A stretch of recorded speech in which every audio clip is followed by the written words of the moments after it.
নমস্কার বন্ধুরা, আমি মীরা। আপনারা দেখছেন রেনবো কিচেন।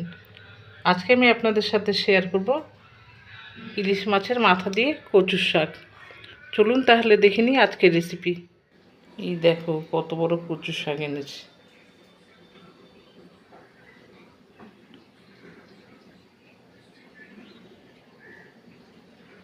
আজকে ইলিশ মাছের মাথা দিয়ে কচুর শাক হবে। কচুর শাক কেটে নিয়েছি, দেখুন ভালো করে ধুয়ে নিয়েছি কেটে। কচুর শাক সেদ্ধ বসিয়েছি, দেখুন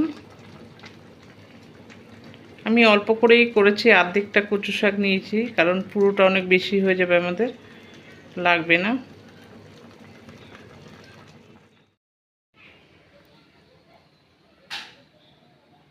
কচু শাকটা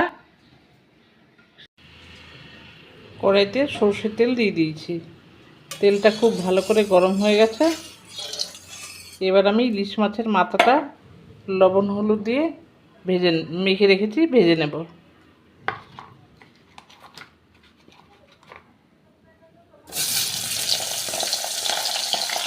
মাছের মাথাটা খুব ভালো করে ভেজে নিয়েছি, দেখুন। এবার মাথাটা তুলে নেব।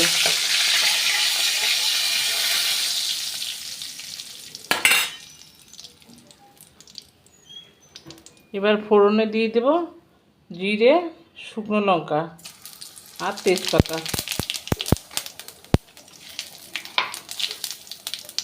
ফোড়নটা খুব ভালো করে ভেজে নেব, যতক্ষণ না একটা ভালো সুগন্ধ বেরোয়।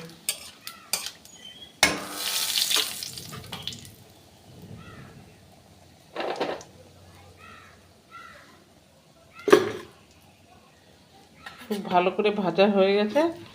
এবার সেদ্ধ করে জল ঝরিয়ে রাখা কচু শাক দিয়ে দেবো।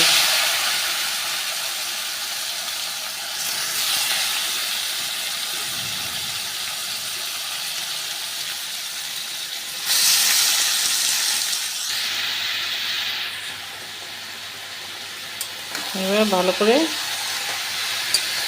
নেড়ে মিশিয়ে দেবো।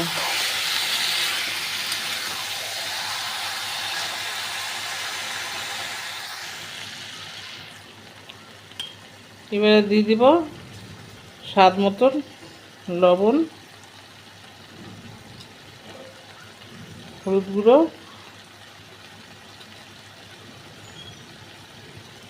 জিরে গুঁড়ো, ধনে গুঁড়ো দিয়ে ভালো করে মিশিয়ে দেবো।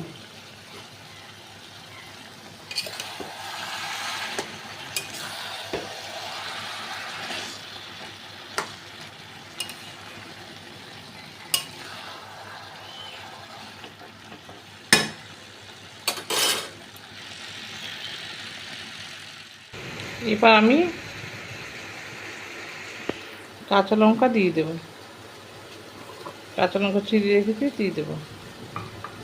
আর দিয়ে দেবো ইলিশ মাছের মাথাটা, দিয়ে ভালো করে মিশিয়ে দেবো এর সাথে।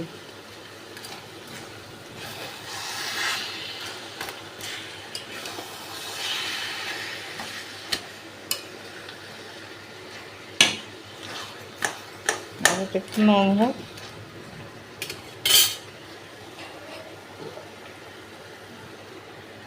ঢেকে দিলাম।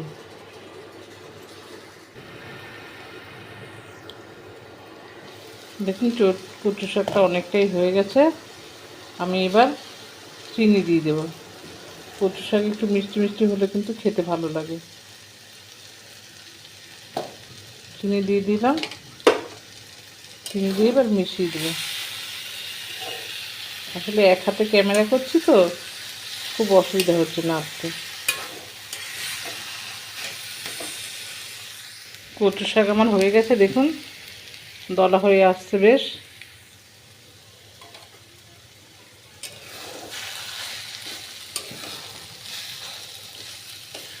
এবার আমি সার্ভ করে নেব।